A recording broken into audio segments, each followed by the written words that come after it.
Merah Putih One for All tengah menjadi sorotan panas di media sosial. Pasalnya dengan kualitas visual yang ada, film ini disebut-sebut memakan anggaran hingga 6,8 miliar rupiah.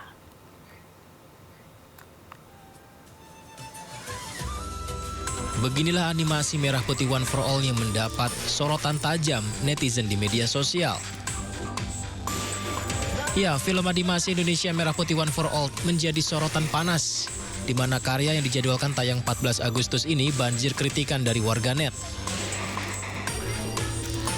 Diproduksi per Vicky Kreasindo, film ini diharapkan jadi suguhan spesial di hari kemerdekaan, namun publik menyoroti kualitas visual animasi, ditambah dengan anggaran besar senilai 6,8 miliar rupiah untuk membuat film animasi seperti ini.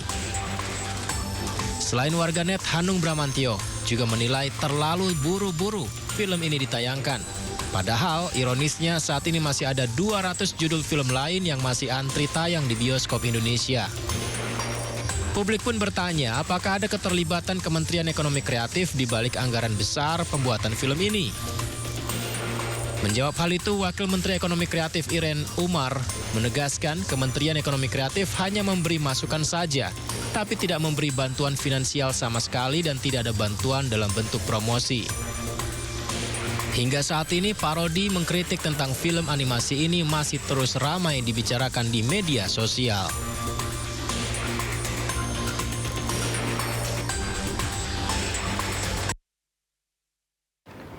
Pemirsa, jelang demo besar-besaran di Pati besok, sejumlah warga berkumpul di halaman kantor Bupati. Warga menggelar doa bersama dan mengumpulkan donasi.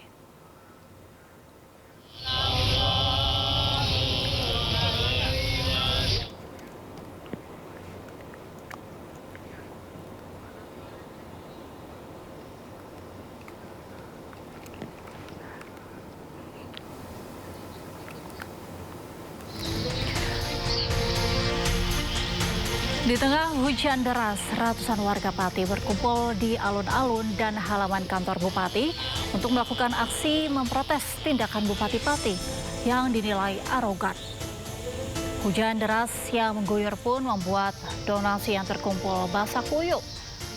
Warga berupaya mengamankan barang-barang donasi dengan plastik, terpal ataupun spanduk. Meskipun di tengah guyuran hujan, warga yang masih tetap bertahan di depan posko donasi bersolawat untuk menuntut Bupati Sudewo turun dari jabatannya.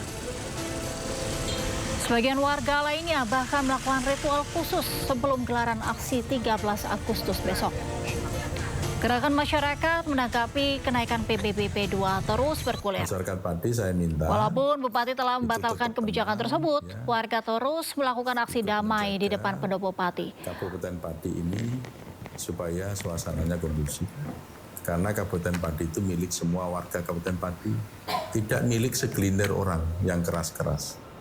Menjaga situasi kondusif. Kita ke informasi selanjutnya, pemirsa, bagi Anda yang mau melangsungkan pesta pernikahan harus siap bingung. Lagu yang diputar di pesta kawinan akan kena royalti. Kalau tahu mau bayar, Anda akan kembali dibuat bingung karena bisa kena pidana.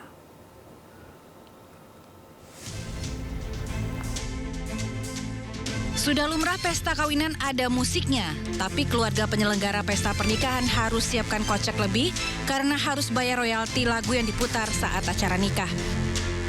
Salah satu lembaga manajemen kolektif yang mewadahi sejumlah royalti musisi Indonesia menyebut ada royalti yang harus dibayar meskipun pesta nikah berlangsung tertutup atau hanya acara keluarga terbatas.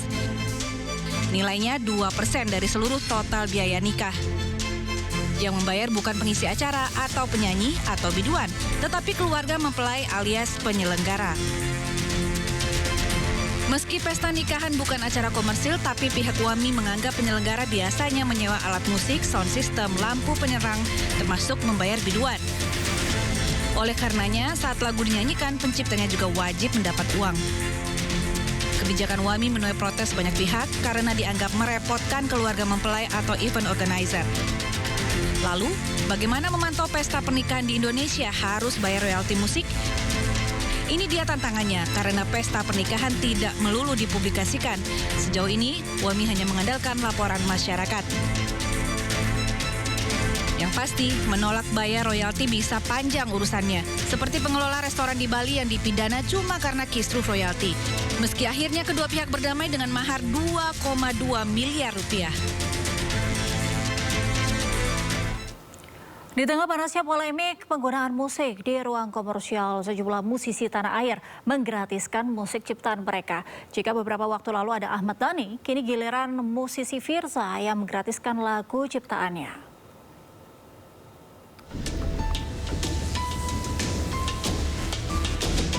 Polemik royalti musik di ruang publik komersial masih bergulir. Para pelaku usaha wajib membayar royalti kepada pencipta dan pemilik hak terkait. Beberapa waktu lalu, Ahmad Dhani melalui Instagram pribadinya menyatakan menggratiskan penggunaan lagu-lagu Dewa 19 bagi para pemilik kafe dan restoran. Ia bahkan membuka jalur komunikasi langsung melalui pesan pribadi di media sosialnya. Menyusul seniornya, musisi Firza juga mengizinkan semua kafe, hotel, pusat perbelanjaan di seluruh Indonesia untuk memutar lagu ciptaannya secara gratis. Sementara itu, alih-alih mempermasalahkan, musisi Charlie Van Houten justru berjanji memberi hadiah bila ia kebetulan berada di suatu tempat yang memutar atau membawakan lagu-lagunya. Sebelumnya, Menteri Hukum RI Supratman Andi Aktas berkata, pelaku usaha yang memutar musik lokal dan luar negeri di ruang komersial wajib membayar royalti. Ruang komersial yang dimaksud diantaranya restoran, kafe, toko, pusat kebugaran, dan hotel. Tim Liputan iNews melaporkan. Film animasi Merah Putih One for All tengah menjadi sorotan panas di media sosial. Pasalnya dengan kualitas visual yang ada, film ini disebut-sebut memakan anggaran hingga 6,8 miliar rupiah. Film animasi Indonesia Merah Putih One for All tengah menjadi sorotan panas di media sosial. Karya yang dijadwalkan tayang 14 Agustus 2025 ini banjir kritikan dari warganet. Diproduksi Perfiki Kreasi Indo Film, ini diharapkan menjadi sebuah spesial di Hari Kemerdekaan RI. Namun publik menyoroti kualitas visual animasi, ditambah dengan anggaran besar senilai 6,8 miliar rupiah. Selain warganet, Hanung Bramantyo juga menilai terlalu buru-buru film ini ditayangkan. Padahal ironisnya saat ini masih ada 200 judul film lain yang masih antri tayang di bioskop Indonesia. Wakil Menteri Ekonomi Kreatif Irene Umar menegaskan, Kementerian Ekonomi Kreatif hanya memberi masukan tapi tidak memberi bantuan finansial sama sekali dan tidak ada bantuan dalam bentuk promosi.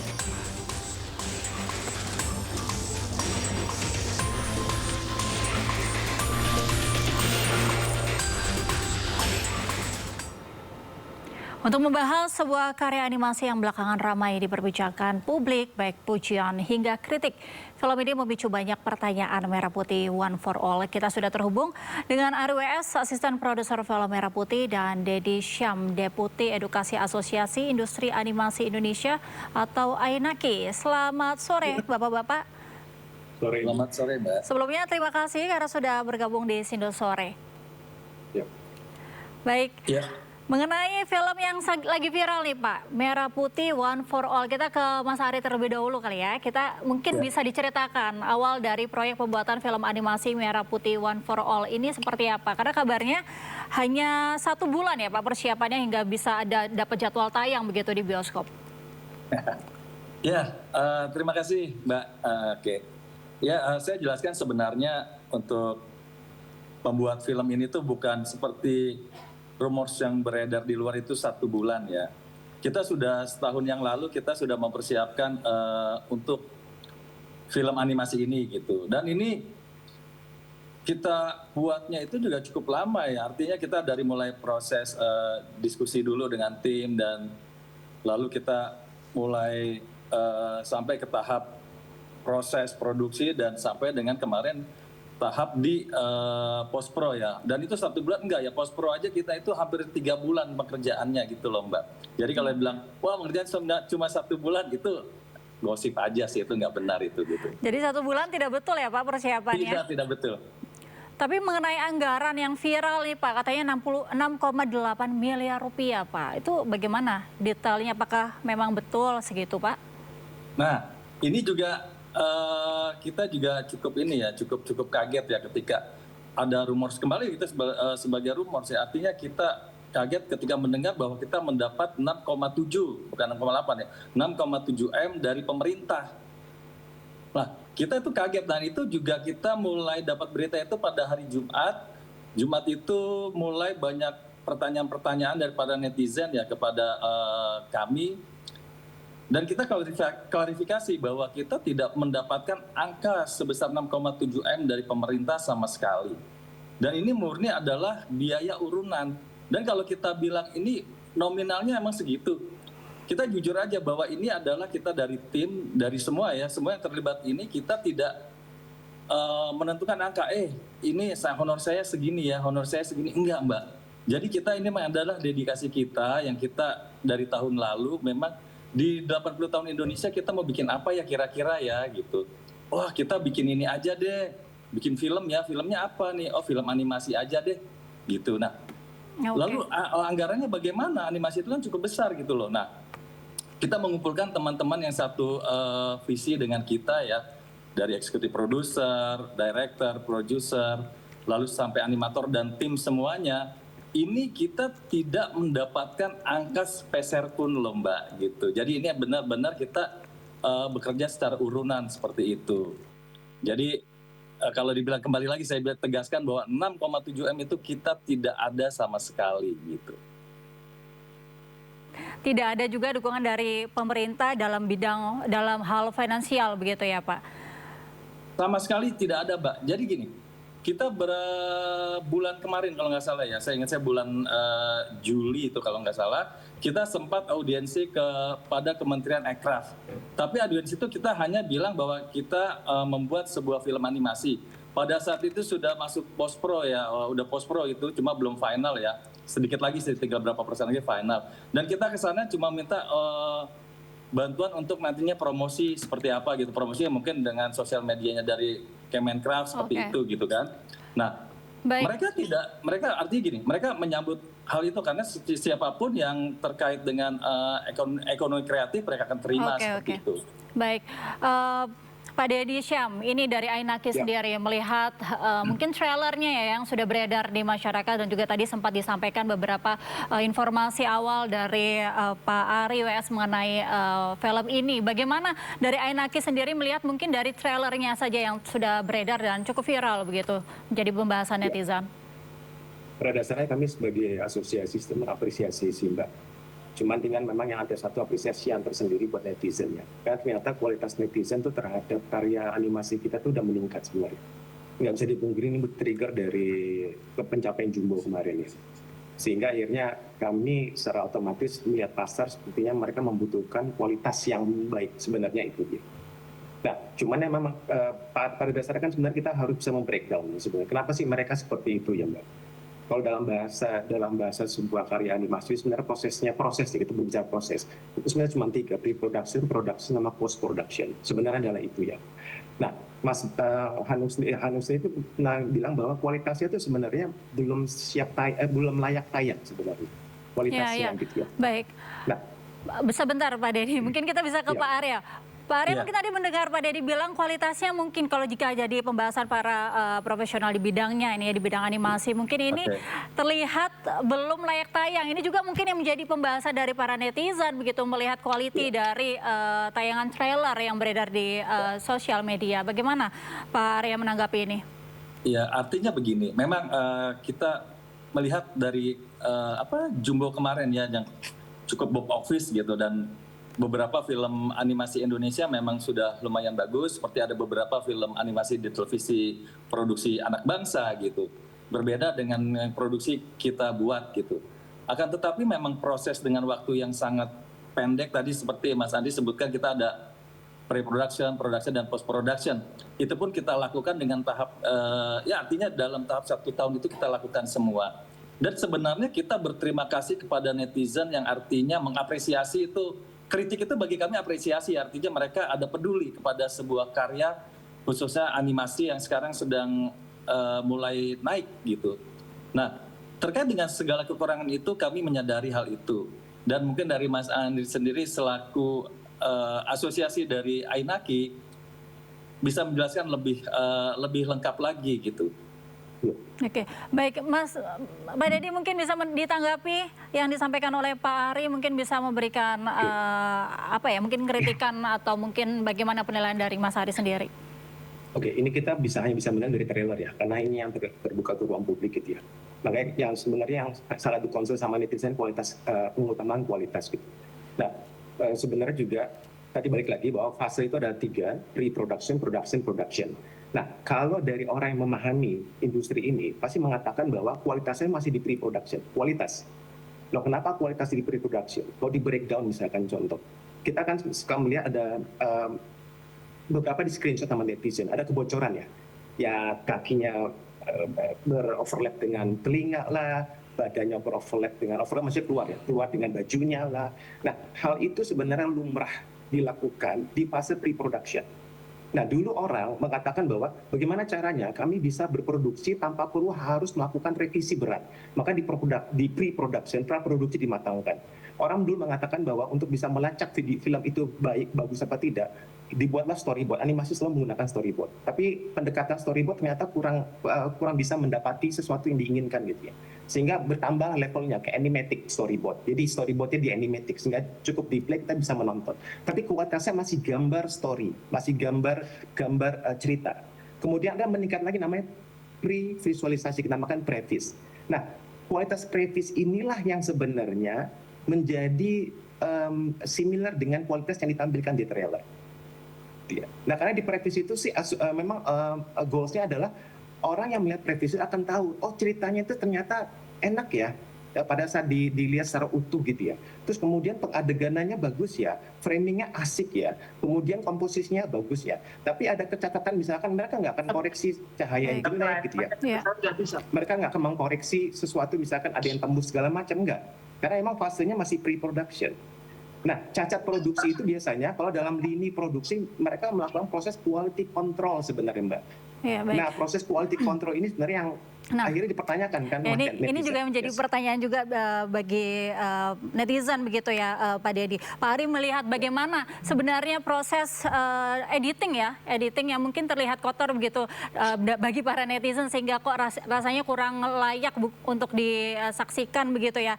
Pak Ari sendiri bagaimana melihat tanggapan dari Pak Dedi begitu ya, mengkritisi dari proses editing hingga quality controlnya, apakah sudah terpantau dengan baik? Ya, artinya gini Mbak, kita beberapa kali revisi ya, ketika sudah masuk post-pro, kita lihat, oh ada kekurangan, kita revisi kembali gitu kepada animator kami gitu kan, pada tim. Kita sampai, kalau nggak salah itu sampai 3 atau 4 kali kita revisi pada saat itu. Cek. Nah, kita sampai 3-4 kali revisi pada saat itu. Nah, artinya memang kita juga menyadari dengan keterbatasan waktu. Pada keterbatasan waktu, pada akhirnya semua ini tidak sampai 100% sempurna seperti itu. Baik, ini artinya Pak Ari apakah memang ada deadline tersendiri sehingga proses untuk akhirnya bisa mendapatkan slot tayangan di bioskop itu harus segera terpenuhi begitu? Jika memang yang disampaikan Pak Ari itu adalah mengenai kekurangan waktu itu. Ya, bisa diulang Mbak, tadi suaranya ada masuk suara lain ya. Bisa diulang pertanyaannya? Baik, ya Pak Ari? Ya. Baik.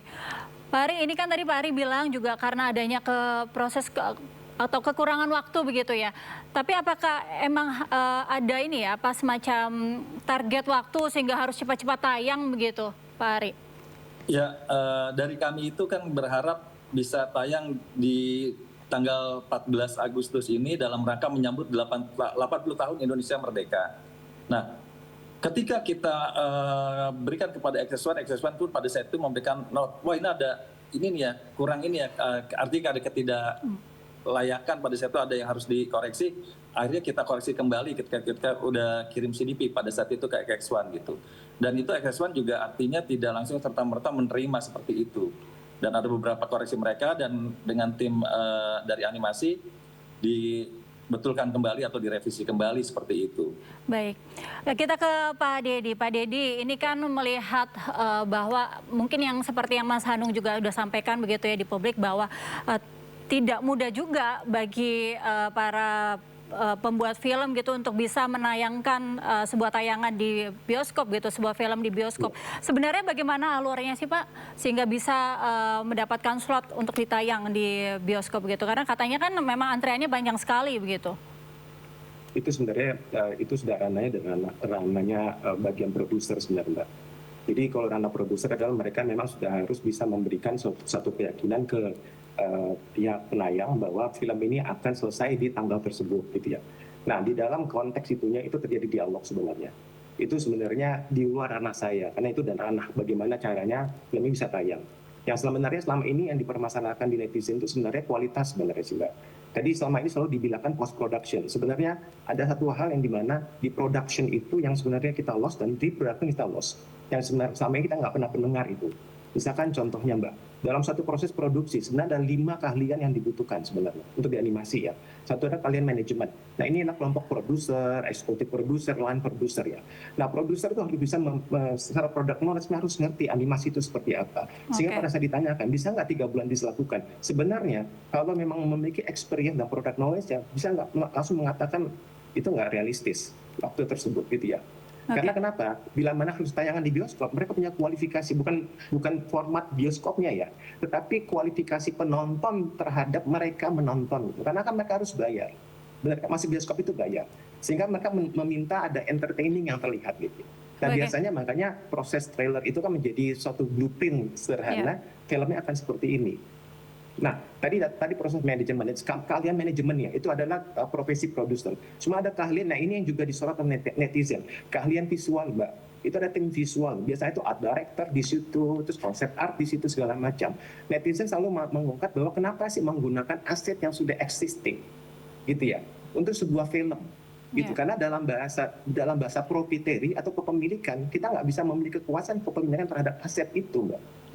Karena kan Ini artinya mungkin Pak Deddy ingin menyampaikan juga bahwa sebenarnya teaser ataupun trailer itu tidak layak begitu untuk ditayangkan begitu Pak? Itu secara kualitas Mbak, tapi secara isinya ada hal yang banyak pertanyaan, makanya itu dibedah sama netizen. Contohnya aset itu adalah karakter, gitu ya, set. Itu kan sebenarnya kalau memang ternyata kita berbicara bisnis, kita akan tidak pengen bisnis kita itu akan diganggu. Tahan dulu Pak Deddy. Pak Ari, bagaimana tanggapannya melihat opini dari Pak Deddy tadi? Ya menurut saya yang disampaikan oleh Pak Deddy itu betul ya, karena memang dalam produksi itu ada hal-hal atau yang terkait seperti tadi bilang ada art visualnya, ada art directornya gitu kan, ada directornya, ada produser di manajemen seperti itu. Nah di kami itu kebetulan yang tadi saya jelaskan di awal bahwa kita ini adalah bekerja secara urunan seperti itu dan memang ada beberapa yang tidak dapat kami lakukan secara sempurna Mbak, karena tadi ada beberapa keterbatasan yang akhirnya kita yuk tetap jalan aja deh dengan keterbatasan ini gitu, dan akhirnya selesailah film ini untuk tayang besok tanggal 14 seperti itu. Pak Ari, tidak hanya pendapat dari Pak Deddy, maupun juga banyak netizen juga menyampaikan bahwa film ini belum layak tayang begitu. Bagaimana tanggapan Pak Ari dan tim? Karena ini sudah viral juga begitu Pak. Ya, seperti saya bilang tadi bahwa tanggapan yang memang tanda kutipnya banyak negatifnya gitu, dan itu bagi kami bukan sesuatu yang membuat kami menjadi marah atau seperti apa. Justru itu membangun kami untuk lebih maju untuk ke depannya. Artinya mereka peduli dengan sebuah karya, khususnya karya dari bangsa sendiri seperti itu. Kok yang kemarin dikatakan sudah maju seperti Jubo tiba-tiba mundur seperti ini gitu. Tapi berarti cukup percaya diri Pak Ari mendapat respon positif di tanggal 14 nanti?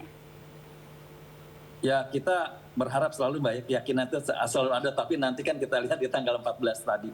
Tapi kembali lagi saya ingin mengatakan bahwa ini yang bisa dapat dari kami dan tim persembahkan di 80 tahun Indonesia Merdeka dengan sebuah karya meskipun masih ada kekurangan ya. Intinya adalah kita ingin menumbuhkan rasa nasionalisme kepada anak ya, khususnya di mana anak itu sudah kurang atau mungkin sedikit dengan kebudayaan juga sudah menjauh dari budaya bangsanya sendiri seperti itu. Baik, terima kasih Pak Ari WS dan juga Pak Deddy Syam sudah bergabung dalam dialog ini. Tentunya kita harapkan animasi Indonesia terus semakin membaik begitu, dan juga film ini apapun yang terjadi baik pro dan kontranya pesannya juga dapat tercapai begitu ya. Terima kasih banyak.